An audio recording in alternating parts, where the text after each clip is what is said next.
तो हाँ जी, आपका नाम उपासना है और आपका जो सवाल है मुझे आपने बोला है कि आपकी शादी नहीं हो रही, शादी कब होगी, पति कैसा होगा और शादी होगी या नहीं, आपके ये सवाल है।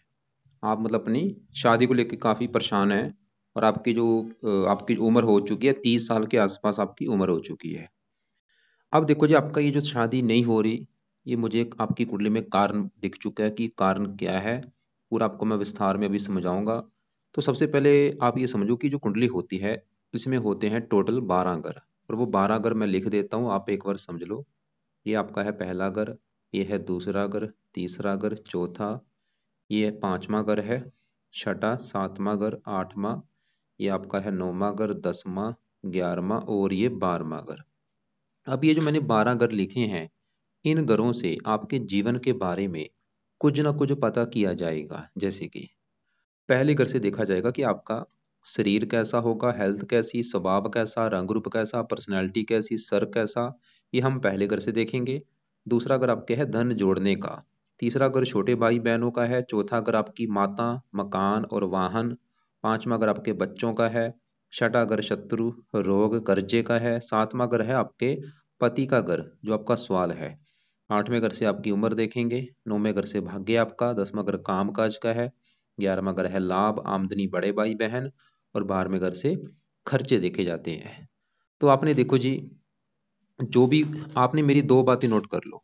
पहली बात, जो मैंने 12 घर लिख रखे हैं, इनको याद कर लो। और दूसरी बात, इन घरों से जो कुछ देखा जाएगा वो याद कर लो। अब आप ये देखो कि आपने क्या देखना है, वो घर देखो। जैसे कि अगर आपका सवाल है आपके छोटे भाई बहनों को लेके, तो कुंडली में तीसरा घर छोटे भाई बहनों का होता है। और तीसरे घर में नंबर लिखा है 4, जो कि है कर्क राशि, मालक बना चंद्रमा। तो आपके छोटे भाई बहनों के लिए हमें चंद्रमा को देखना पड़ेगा। ऐसे ही अगर आपका सवाल आपकी माता को लेके है, चौथा घर माता का है, चौथे घर में नंबर 5 लिखा है। 5 है सिंह राशि, मालक बना सूर्य। तो माता के लिए सूर्य को देखा जाएगा। तो मेरा कहने का मतलब ये है कि जो भी कुछ आपने देखना है, वो घर देखना है और घर का मालिक देखना है। तो अब देखो जी, मोटा मोटा आपको बेस की जानकारी समझ आ चुकी है। अब बात करते हैं भविष्यवाणी की, क्योंकि आपका देखो जी मेन सवाल है विवाह को लेके। अब आपका जो विवाह का सुख है, कुंडली के 12 गुरु में सातवां घर जो है ये विवाह का घर होता है। और सातवां घर बनेगा आपके पति का घर। कि पति कैसा होगा, पति का सुख है या नहीं, इसके लिए हमें कुंडली का ये सातवां घर देखना पड़ेगा। और आपको मैंने अभी फार्मूला क्या समझाया है कि घर का मालिक देखना है। तो सातवें घर में देखो जी लिख रखा है 8 नंबर। 8 बनी है वृश्चिक राशि, इसका जो मालिक है ये है मंगल। तो आपके पति के लिए हमें मंगल ग्रह को देखना पड़ेगा। अगर मंगल अच्छा है तो पति का सुख अच्छा मिलेगा। अगर मंगल आपका खराब है तो पति संबंधी आएंगे दिक्कतें। इसके अलावा देखो जी एक दो ग्रह और देखना पड़ेगा। जो लड़कियां होती हैं, लड़कियों की कुंडली में पति का कारक गुरु माना गया है। तो हमें आपके गुरु ग्रह को भी देखना पड़ेगा और शुक्र को भी देखना पड़ेगा, क्योंकि शुक्र होता है विवाह का कारक।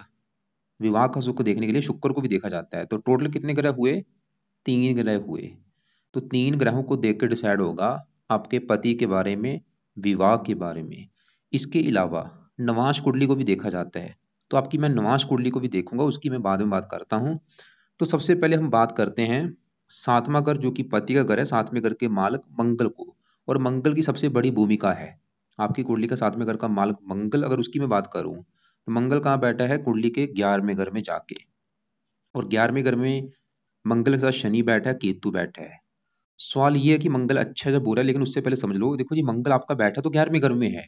ये मुझे भी दिख रहा है कि आपका मंगल 11वें घर में बैठा, आपको भी दिख रहा है। किसी आप पंडित को बोल दो कि मंगल कहाँ बैठा है, वो भी बोलेगा 11वें घर में बैठा है। लेकिन अगर इसको चलित कुंडली में देखा जाए, एक होती है चलित कुंडली, उसमें अगर देखा जाए, उसमें इसका जो बड़ा हिस्सा है वो है 80% इसका हिस्सा जा रहा है 12वें घर के ऊपर। जिसकी वजह से 12वां घर क्योंकि एक अच्छा घर नहीं होता। मतलब मंगल आपका बैठा तो 11वें घर में है, लेकिन चलत में जा रहा है 12वें घर के ऊपर। इसकी वजह से मंगल आपका खराब हो चुका है।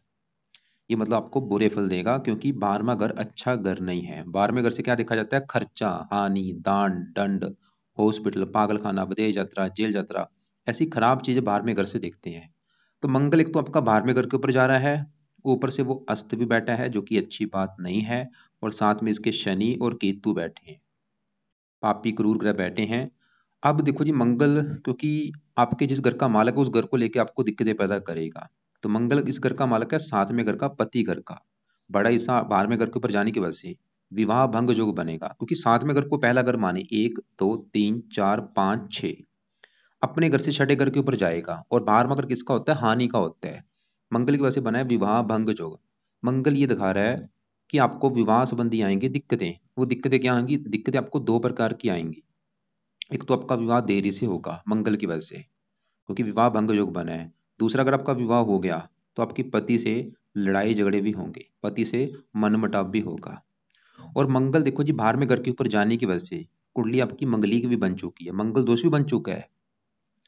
हाँ, अगर ये 11वें घर के मंगल फल देता, बहुत अच्छे फल देने थे, लेकिन दिक्कत क्या आ चुकी है? वो 12वें घर के ऊपर जा रहा है चलित कुंडली में, इसकी वजह से मंगल दोष भी बना है, मंगल दोष भी बन चुका है, विवाह भंग योग भी बन चुका है। मतलब मंगल विवाह में देरी भी करेगा, और विवाह अगर हो भी गया तो पति से आपकी बनेगी नहीं, मनमुटाव, थोड़ा बहुत लड़ाई झगड़े जरूर होंगे। अब देखो जी आपको पता चल चुका है, लेकिन आपको मैंने भी बोला था 3 ग्रह देखने पड़ेंगे आपके विवाह के लिए। अभी तो हमने मंगल को देखा। शुक्र गुरु की अगर बात करें, ये दोनों आपके हैं बहुत अच्छे, क्योंकि शुक्र जहाँ बैठा है पहले घर में, वहां पे जो 2 लिखा है, ये वृष राशि में अपने ही घर में बैठा है। शुक्र आपका अच्छा है, जो कि बहुत अच्छी बात है आपके लिए। तो शुक्र तो ये दिखा रहा है कि भाई विवाह का सुख अच्छा है। गुरु आपका पति का कारक, वो भी 8वें घर में अपने घर में बैठा है। तो हमने क्या देखा? शुक्र अच्छा है क्योंकि वो अपने घर में बैठा है, गुरु अच्छा है क्योंकि वो अपने घर में बैठा है। मतलब आपकी ये जो लगन कुंडली है, इसमें दिक्कतें आने का जो कारण है बड़ा, 100 में से 100% वो है मंगल ग्रह, और वो 12वें घर के ऊपर जाने की वजह से खराब है। तो अगर आप मतलब मंगल के उपाय करती हैं, तो आपकी जो मतलब आप ये समझ लो, आपकी जो भी दिक्कत आ रही है अभी मैरिज लाइफ में, विवाह नहीं हो रहा, या आपने काफी लड़के देखे हैं आपको, आपका मतलब फिर भी विवाह नहीं हो रहा, ये कारण ये मंगल है। लेकिन आपको मैंने भी बोला था नवाज कुंडली भी देखनी पड़ेगी, उसकी भी मैं बात करता हूँ। तो सवाल है कि इस मंगल के क्या आप उपाय करें ताकि ये मंगल आपका अच्छा हो जाए।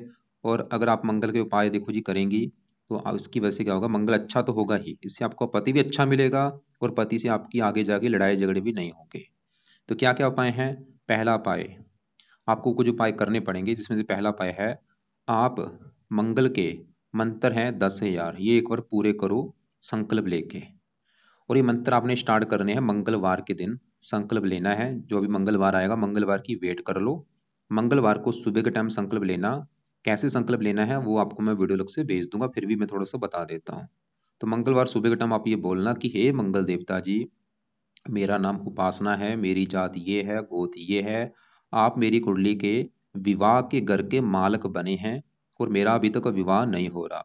मैं चाहती हूँ मेरा विवाह भी हो जाए और मुझे पति भी अच्छा मिले, इसलिए आपके जो मंत्रों की संख्या 10,000 है वो मैं पूरी करने जा रही हूँ। तो इस प्रकार आप संकल्प लेके मंगलवार से ये 10,000 मंत्र पूरे करने हैं। कितने दिन में पूरे करने हैं? चाहे आपके 11 दिन लग जाएं, चाहे 21 दिन लग जाएं, चाहे 40 दिन लग जाए, इन दिनों में मंत्र ये पूरे कर लेना रोजाना। मतलब ये माला से करने हैं, माला ले लो 60 मन की वाली, उससे आप रोजाना 2 माला 3 माला कर करके, मुझे लगता है अगर 3 माला भी आप रोजाना करती हैं तो आपके महीने में ये मंत्र पूरे हो जाएंगे। और मंत्र है ओम अंग अंगार काय नमः। ओम अंग अंगार काय नमः, ये मंत्र है। अब मान लो आपने मंगलवार से ये मंत्र स्टार्ट किए, और आपका 1 महीने में ये मंत्र आपने पूरे कर लिए, फिर क्या करना? मंत्र छोड़ देना। फिर आपने दूसरा उपाय करना है, जो कि है मंगल कवच का पाठ। ये पाठ है, 2 मिनट का पाठ है, इसको पाठ पढ़ने में 2 मिनट लगते हैं। तो इस पाठ को रोजाना पढ़ना है सुबह के टाइम, या इसकी ऑडियो लगा के सुना करो। और कोशिश करो इसको, पाठ को आपने मान लो पढ़ लिया है, दोबारा फिर पढ़ो, दोबारा फिर पढ़ लो। आप कम से कम 2 3 पाठ ये पढ़ना। छोटा सा पाठ, 3 पाठ भी पढ़ेंगे आपके 6 मिनट लगेंगे। तीसरा पाए, मंगल स्रोत का पाठ आपने पढ़ना है। तो दोनों पाठ आप पढ़ो, या इनको ऑडियो लगा के सुन लिया करो, मतलब 2 2 3 3 पाठ ये पढ़ने हैं, या इनको सुनना है। चौथा पाए, मंगल के देवता हैं हनुमान जी। तो हनुमान जी की पूजा उपासना शुरू कर दो। मतलब रोजाना हनुमान जी के मंदिर जाना शुरू करो, और हनुमान जी का कोई ना कोई पाठ पढ़ा करो, चाहे वो बजरंग बाण है, चाहे वो हनुमान चालीसा, जो भी पाठ आपको आता है रोजाना आपने पढ़ना है। पांचवा पाए, हर मंगलवार को मंगल की वस्तु का दान किया करो। हर मंगलवार को मंगल की जो वस्तुएं होती है लाल रंग की, उनका दान करना है। दान इसका क्या है मंगल ग्रह का, वो आपको मैं वीडियो अलग से भेज भी दूंगा, उसको आप देख लेना। तो हर मंगलवार को ये दान करना है। वैसे देखो जी और भी काफी उपाय हैं। एक बेस्ट उपाय है, वो है आप अभी देखो जी, सावन के महीने चल रहे हैं, तो सावन के महीने में आपने करना है मंगला गौरी का व्रत। मंगला गौरी का, क्योंकि मंगल दोष बना है, तो मंगल गौरी का जो व्रत है, चाहे 4 5 जितने भी व्रत आएंगे, हर मंगलवार को मंगला गौरी का व्रत रखो और मंगला गौरी से प्रार्थना करो कि आपके जो विवाह में दिक्कत आ रही वो ना आए।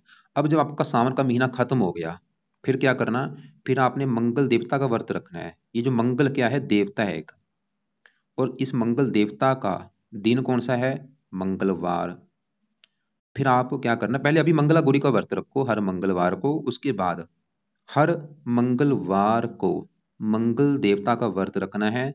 व्रत में क्या करना होता है, देखो जी, मंगला गौरी का व्रत मुझे नहीं पता वो उसमें क्या है, लेकिन जो मंगल देवता का आप व्रत रखेंगी, उसमें आप मंगलवार को सुबह उठो, नहा धो के प्रार्थना करो कि हे मंगल देवता जी, आज दिन है मंगलवार और आपका मैं आज व्रत रखूंगी, क्योंकि आप मेरे विवाह के घर के मालक हैं, जो मेरी विवाह संबंधी दिक्कतें हैं वो दूर हो जाए। व्रत में आपने दिन में सिर्फ फल फ्रूट खाना है, रात एक फल फ्रूट भी एक टाइम खाना है, और रात के एक टाइम भोजन करना है। रात के भोजन में नमक का सेवन आपने नहीं करना। तो अब आपको समझ आ चुका मैं क्या कहना चाह रहा हूँ, कि आपकी जो दिक्कत है वो है मंगल की वजह से। और अब मंगल का आपको मैंने उपाय बता दिए हैं, कि सबसे पहले तो आप अभी मंगलवार से मंगल के मंत्र स्टार्ट करके ये पूरे कर लो। उसके बाद मंगल कवच स्रोत के पाठ पढ़ लिया करना या इनको सुन लिया करना। 2 2 3 3 पाठ पढ़ने हैं या इनको सुनना है। और हनुमान जी का पाठ करो। हनुमान जी का पाठ तो मैं बोलूंगा सुबह शाम दोपहर जब भी आपका टाइम लगे पढ़ा करो। हनुमान जी के मंत्र जाया करो। दान हर मंगलवार को करना है। मंगला गौरी का व्रत रखो। उसके बाद मंगल देवता का व्रत रखना है मंगलवार को। अब देखो जी, ये है लगन कुंडली। तो लगन कुंडली में आपकी विवाह संबंधी दिक्कतें आने का कारण है बड़ा मंगल। शुक्र अच्छा है, गुरु अच्छा है। और आपको मैंने भी क्या बोला था, आपकी निवास कुंडली भी देखनी पड़ेगी। और निवास कुंडली किसके लिए देखी जाती है, निवास कुंडली होती है विवाह के लिए। किसी भी कुंडली में जो निवास कुंडली, उसका एक ही काम होता है, विवाह का सुख देखना होता है। अब ये आपकी बनी है लगन कुंडली और ये आपकी आई है निवास कुंडली। और निवास कुंडली में देखो नीचे लिख भी रखा है जीवन साथी और उसका स्वास्थ्य। और निवास कुंडली में भी कौन सा घर देखा जाता है, सातवां घर देखा जाता है। जैसे ये लगन कुंडली में सातवां घर देखा है पति का, ऐसे निवास कुंडली में भी सातवां घर देखा जाता है। और सातवें घर में कौन बैठा है, राहु बैठा है। और ये एक बहुत बड़ी नेगेटिव बात है। मतलब आपका, अगर आपकी विवाह संबंधी दिक्कतें आ रही हैं, वो सातवें घर में बैठे राहु की वजह से भी आ रही है निवास कुंडली में। और राहु बैठा भी सातवें घर में, यहाँ पे जो 4 लिखा है चंद्रमा के घर में बैठा है, दुश्मन का घर है। ये बहुत बड़ी नेगेटिव बात है। इसकी वजह से क्या होगा, राहु भी ये दिखा रहा है कि आपके विवाह में दिक्कतें आएंगी, मतलब आपका विवाह देरी से होगा। और अगर आपका विवाह हो भी गया तो आपकी पति से बनेगी नहीं, पति से लड़ाई झगड़े होंगे, यहाँ तक कि तलाक होने तक भी नौबत आ सकती है। आ सकती है, मैं कन्फर्म नहीं हूँ कि आएगी, तलाक होने तक भी नौबत आ सकती है। लेकिन डिसाइड होगा आपके पति की कुंडली देखकर कि उसकी कुंडली कैसी है, उसका सातवें घर का मालक कैसा है, सातवें घर में कैसे ग्रह बैठे हैं। तो हमने क्या देखा कि ये जो लगन कुंडली, इसमें दिक्कतें आने का कारण मंगल है भाई, और आपकी निवास कुंडली में दिक्कत आने का कारण राहु बैठा है भाई। तो अब राहु के लिए क्या करना पड़ेगा, और राहु के देखो जी, राहु के भी आपने उपाय करने हैं और ये करने हैं रात के समय। ये जो मंगल का भी पाठ मैंने बोले, ये सुबह का टाइम है। तो रात के समय पहला उपाय राहु के लिए, राहु कवच का पाठ आपने पढ़ना है या इसको सुनना है। 2 मिनट का पाठ है, इसको भी कम से कम 2 3 पाठ पढ़ो। पाठ खत्म होने के बाद और पाठ स्टार्ट करने से पहले, जैसे कि मान लो आप पाठ पढ़ने लगी, आप बोलो कि हे राहु देवता जी, आपका मैं पाठ पढ़ने लगी हूँ, क्योंकि आप मेरी निवास कुंडली में विवाह के घर में बैठे हैं, मेरी जो विवाह संबंधी दिक्कतें हैं वो दूर हो जाए, मुझे पति का सुख अच्छा मिले। चाहे इसको पढ़ लिया करो, चाहे इसको सुन लिया करो।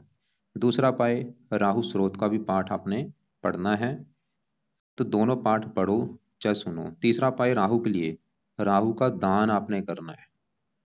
और दान मैं तो बोलूंगा चाहे रोजाना कर लो या हफ्ते में 3 4 दिन राहु का दान करना ही करना है। क्या दान है राहु ग्रह का, अलग से आपको मैं वीडियो भेज दूंगा। मंगल का भी दान बोला जो कि मंगलवार को करना है। राहु का दान तो मैं बोलूंगा रोजाना करो। तो हमने क्या देखा कि आपकी जो मैरिज लाइफ की दिक्कतें आ रही हैं, उसके हैं बड़े 2 कारण। लगन कुंडली में कारण है मंगल, जो कि सातवें घर का मालक है, और उसके मैंने आपको उपाय भी बता भी चुका हूँ। और निवास कुंडली में कारण है सातवें घर में बैठे राहु की वजह से। तो ये आपके देखो जी, अगर ये उपाय आप करती हैं, आपका विवाह भी जल्दी हो जाएगा और पति भी आपको अच्छा मिलेगा। लेकिन फिर भी आपके पति की कुंडली देखनी पड़ेगी जिससे आपका विवाह होगा, कि उसका सातवें घर का मालक कैसा है, उसके सातवें घर में कैसे ग्रह बैठे हैं। अगर उसका सातवें घर का मालक अच्छा निकला, फिर तो उसके साथ आपकी अच्छी बनेगी, कोई दिक्कत आगे नहीं आएगी। अगर उसका भी साथ में घर का मालक खराब निकला, साथ में घर में कोई पापी ग्रह बैठा हुआ, दिक्कतें आएंगी आपको मैरिज लाइफ में। अब ये आपका जो विवाह का सवाल है वो मैंने कवर कर दिया है। अब अपनी तरफ से मैं जो दूसरे ग्रह आपके हैं उसको भी एक बार थोड़ा सा मैं कवर कर देता हूँ। जैसे कि आपका देखो जी, अ, आज के समय में, क्योंकि ये जो ग्रह होते हैं ये ज़्यादा एक्टिवेट होते हैं दशा आने पर। और दशा जो होती है दो प्रकार की होती है, एक होती है महादशा, एक अंतरदशा। महादशा बड़ी होती है जो कि चली हुई है शनि ग्रह की, और ये 11 महीना 23 को चली है, अभी 8-9 महीने हुए हैं चली को, और ये 42 में खत्म होगी। काफी लंबी दशा है। इसका मतलब ये है कि आपके जीवन के ऊपर आज के समय में सबसे बड़ा असर है शनि ग्रह का। और एक होती है अंतरदशा, वो भी शनि की चली हुई है, 11 महीना 23 को चली है, और ये 11 महीना 26 में खत्म होगी। तो आपके देखो जी, आपके ऊपर अभी शनि की दशा चली है, शनि की ही महादशा है, शनि की अंतरदशा है। तो हम आपके अभी शनि ग्रह को देखेंगे कि वो कुंडली में अच्छा है या बुरा है। अगर शनि अच्छा है तो ये समय आपका अच्छा रहेगा। अगर शनि बुरा है तो इस समय आपको आएंगी दिक्कतें। तो शनि आपका बैठा है इस कुंडली में यहाँ पे 11वें घर में, और 11वां घर है लाभ का घर। लाभ, आमदनी, बड़े भाई बहन, इच्छा पूर्ति।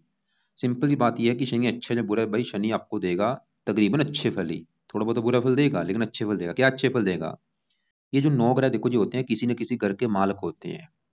शनि इस कुंडली के 2 घरों का है मालक। एक तो शनि का घर है ये 9वां घर, और दूसरा है 10वां घर। 9वें घर से देखा जाएगा आपका भाग्य। भाग्य देखना है 9वां घर, 9वें घर में नंबर 10 लिखा है, 10 मकर राशि, मालक शनि।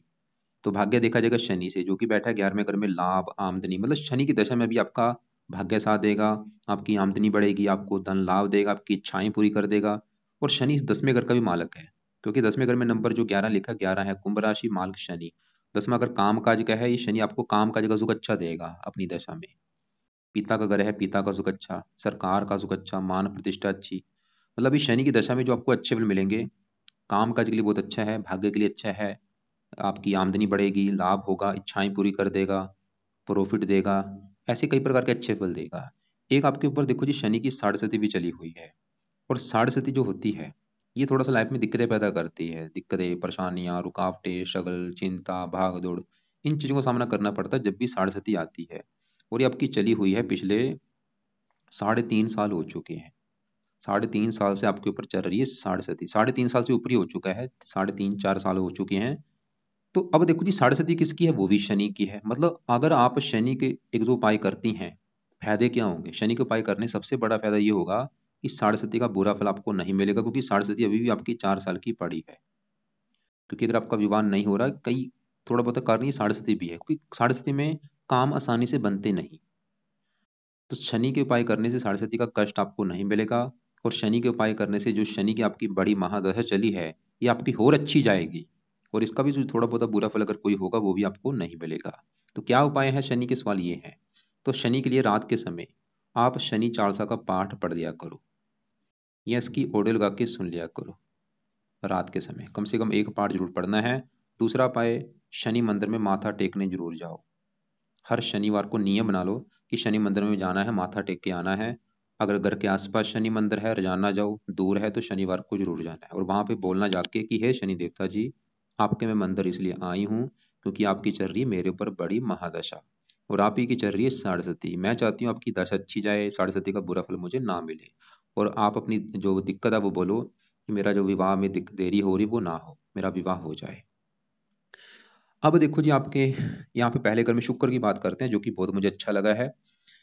ये जो 12 घर अभी मैंने बोले हैं कि 7वां घर आपके पति का बनेगा, 5वां घर बच्चों का है, चौथा माता का है, तीसरा छोटे भाई बहनों का है। ऐसे ही जो पहला घर है ये आपका घर है। मतलब आप जो उपासना है, उपासना कैसी होगी, उपासना का शरीर कैसा, रंग रूप कैसा, पर्सनैलिटी कैसी, सर कैसा, मस्तक कैसा, हम पहले घर से देखेंगे। और पहले घर में नंबर लिखा है 2, जो कि बनी है वृष राशि। पहले घर का जो मालक है वो है शुक्र, और शुक्र कहाँ बैठा है? इसी घर में बैठा है। जो कि जैसे कि देखो जी, इंसान भी लगा लो, कोई इंसान है अगर वो अपने घर में बैठा, जैसे कि मैं हूँ, मैं अपने घर में हूँ, तो मैं अपने घर का अच्छा करूंगा, अपने घर की सफाई रखूंगा, देखभाल करूंगा। ऐसे ही ग्रह हैं, अगर ये अपने घर में है, अपने घर का अच्छा करते हैं, तो शुक्र आपका अच्छा है, क्योंकि वो पहले घर में अपने ही घर में बैठे हैं। तो शुक्र तो ये दिखा रहा है कि आपका शरीर अच्छा रखेगा, सेहत अच्छी, स्वभाव अच्छा, रंग रूप अच्छा, पर्सनैलिटी अच्छी। शुक्र सुंदरता का कारक है, आपको दिखने में सुंदर बनाएगा, आप सुंदर होंगी, आकर्षक होंगी। आपको संगीत, गीत, कला में रुचि पैदा कर देगा, फिल्म इंडस्ट्री जुड़े कामों में रुचि पैदा कर देगा। इसके अलावा शुक्र और भी विवाह का कारक विवाह के लिए अच्छा है, पति के लिए अच्छा है। अब देखो जी, आपके 8वें घर में जो गुरु बैठा है, 8वां घर वैसे तो अच्छा घर नहीं, लेकिन 8वें घर में जो गुरु है, यहाँ पे जो 9 लिखा है, गुरु का अपना ही घर है। तो जैसे शुक्र आपका अच्छा है क्योंकि अपने घर में बैठा है, ऐसे गुरु आपका 8वें घर में अपने घर में बैठा है। ये आपकी उम्र लंबी कर देगा। और भी जिन चीज़ों का कारक है, संतान का कारक है, धन का कारक उसके लिए अच्छा है, पति का कारक उसके लिए अच्छा है, गुरु भी आपका अच्छा है। बाकी देखो जी, आपके यहाँ पे 12वें घर में बुध सूर्य बैठे हैं। अगर इनकी बात करूं, सूर्य यहाँ पे बैठा है 12वें घर में उच्च का, ये भी अच्छी बात है। और सूर्य इस घर का मालिक है चौथे घर का। और चौथा घर आपकी है माता, मकान, वाहन, भूमि, जमीन, जायदाद। अगर इन चीजों का सुख देखना है, चौथा घर, चौथे घर में नंबर 5 लिखा है, मालिक सूर्य है। और वो बैठा है 12वें घर में उच्च का। 12वां घर विदेश का भी होता है। चौथा घर जन्मभूमि, जन्मभूमि चलेगी विदेश के घर में। सूर्य दिखा रहा है कि आप अपनी जन्मभूमि से दूर जाएंगे। जन्मभूमि छोड़ के आपको दूर जाना पड़ेगा। दूर जाने का मतलब है चाहे वो कोई दूसरी कंट्री है, चाहे आपका अपना ही देश। और आपको फायदा भी होगा, आपकी किस्मत भी चमकेगी जन्मभूमि छोड़ने पर। और आपके सेटलमेंट भी हो जाएंगे। अगर आप मतलब कहीं दूसरी जगह जाएंगे, आपकी वहां पे सेटलमेंट हो जाएगी, बस जाएंगे वहीं पे आप। सूर्य दिखा रहे हैं।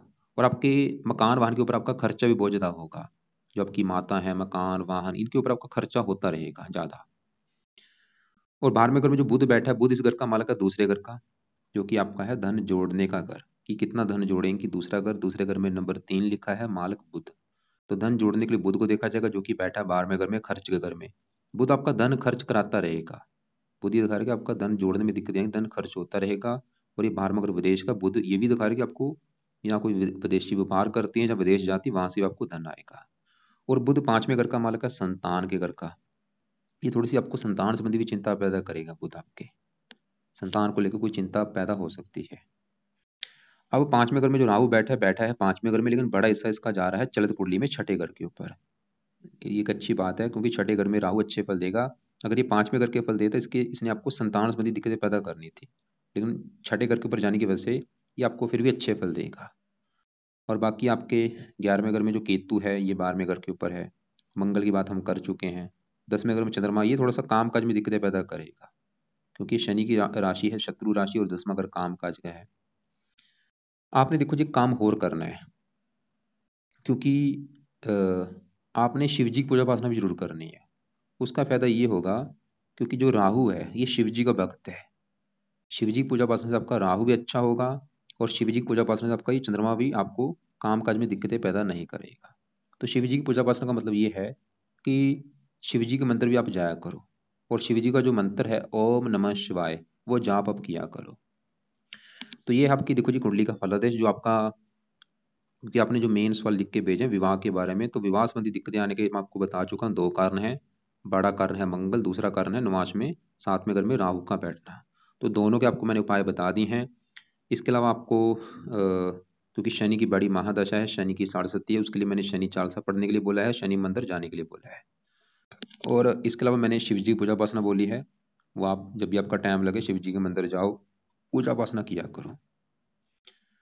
बाकी देखो जी, मंगल का दान मंगलवार को, राहु का दान कोशिश करो रोजाना करने की। राहु के दान की वीडियो आपको मैं भेज दूंगा। राहु के दोनों पाठ रात को पढ़ने हैं, या इनको सुना करो। और राहु से प्रार्थना करो कि आपकी जो मेरी विवाह में दिक्कतें आ रही वो ना आए। और मंगल के जो उपाय बोले ये करो। फिर भी आपको कोई बात समझ ना लगी हो, जो आपके जो सवाल होंगे लिख लेना, कॉल करके मुझे पूछ लेना।